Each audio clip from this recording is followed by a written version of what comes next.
Will is with us in Denver. Hi, Will. Welcome to the show.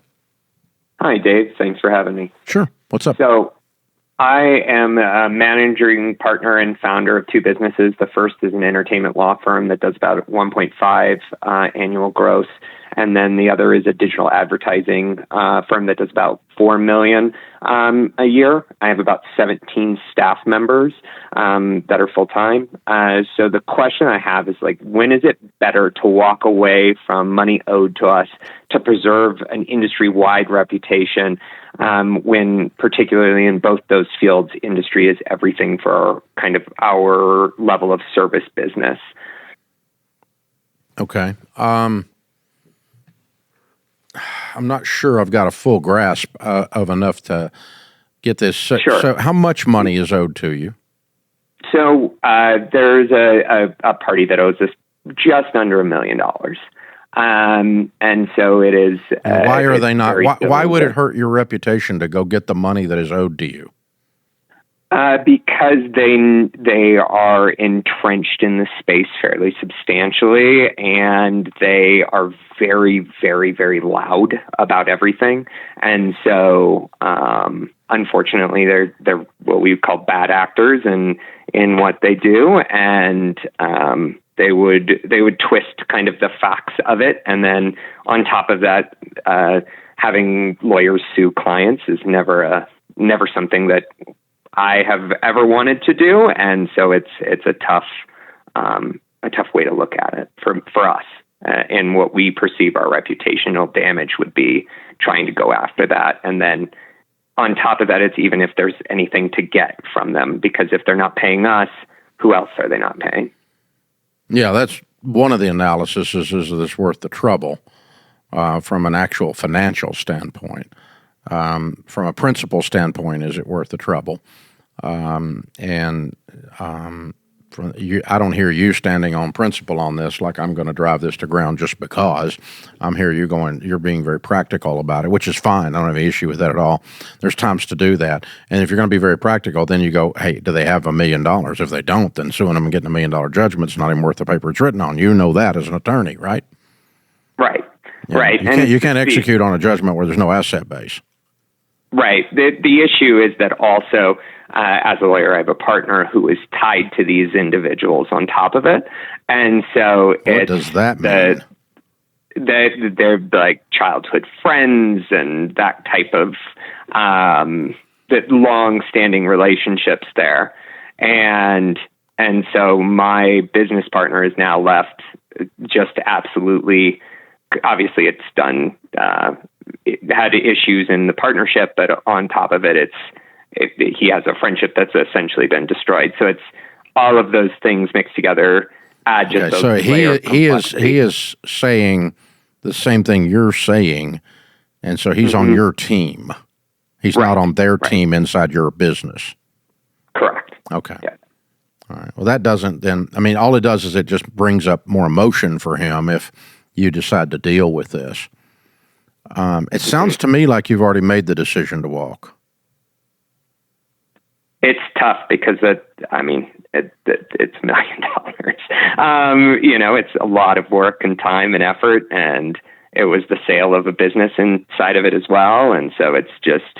I assume you've tried any kind of backdoor direct contact negotiating things before we're even talking about this, right? Yeah.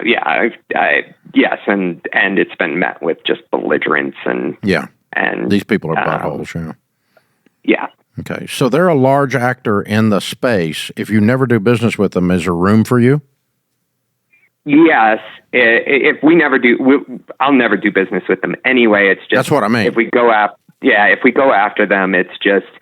No, I mean, it bleeds over into other stuff then. I understand that. But I'm saying if you say, okay, I'm going to write this off so that I can stay in the space, is there enough room in the space to make it up? Yeah. Otherwise, burn it to the ground. Got it. Yeah, there's enough room. Okay. This has been going on for about a year. So we've been pivoted away from them for quite some time. Well, and as you know from lawsuits, the problem with them is not the actual suit itself, it's the distraction. Right. While you screw with this, you could have gone and made $3 million. because it's taking up the emotional space and bandwidth of you and your team and your partner while you fret over it and argue with yourself about it in the shower and every morning on your run and all of that. Spoken like somebody who's done this, okay? It takes up a lot of bandwidth. And so it's kind of the opportunity cost on your intellect. Yep. And so I let it go on all of those bases. But if you're going to let it go, then you guys all have to sit around and really let it go. Period. I mean, because you want your bandwidth back. Right. We're going to really we're not going to spend another calorie on these morons. What you would have spent in calories and brain calories and time and creativity, you probably could have gone and made $3 million while you did that. If I were in your shoes listening to you, I think you've made the decision to let it go because that is the intellectual, wise, noble, correct thing to do, but it still sticks in your craw. I don't blame you for that. But if you're going to get the benefit of the increased bandwidth by not dealing with it, you've got to make sure you make a spiritual decision, an emotional, psychological decision, organizationally and inside of will to let it go the rest of the way so that you spend all your time on your runs in the morning thinking about new deals, not old deals. Do you have would you recommend having a meeting as the entire team? Yes. Because it has it's through everyone. Yes. Everyone's They feel it on you when you walk in the room after you've been on a call about this. 100%. Yeah, you're pissed off and it emanates off your body when you walk in the room. I know, I've done it. I mean, it's real. And so it takes up too much bandwidth. That's why people settle these things when they shouldn't be settled as a matter of principle. They settle them to get them out of their life. And sometimes it's because they're wusses. But in your case, you're saying, I want it out of my life. I'd rather have a good life, a creative life, a life that's forward-looking, and when we know that we're not going to step within 10 miles of these bad actors. These are bad men.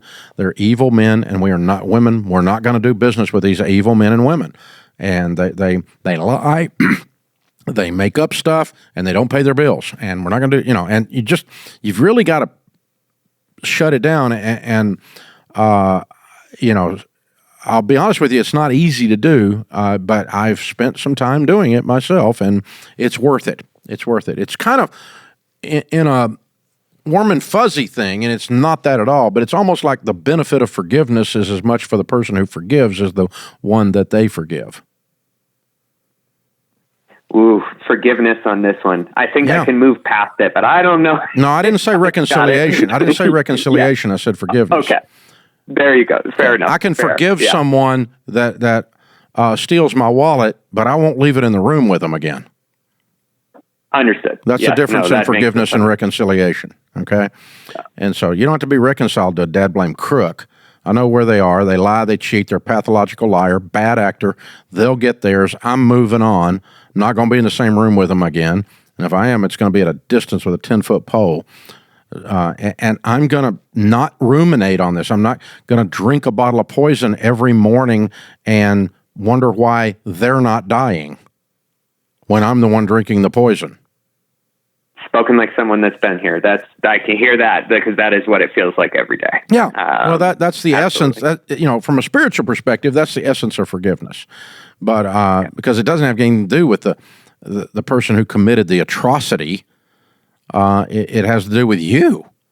And so, I can't keep drinking poison and hope they die. So, man, the more I talk it through with you, the more I'm on your team, and the more I wish I could tell you I'm good at it. I'm not good at it because I'm a redneck hillbilly. I want to burn it to the ground. And I got a couple of them right now. I'm burning to the ground on principle. I'm going to spend whatever it takes to beat their butts because they're wrong, and I have to set a precedent on these.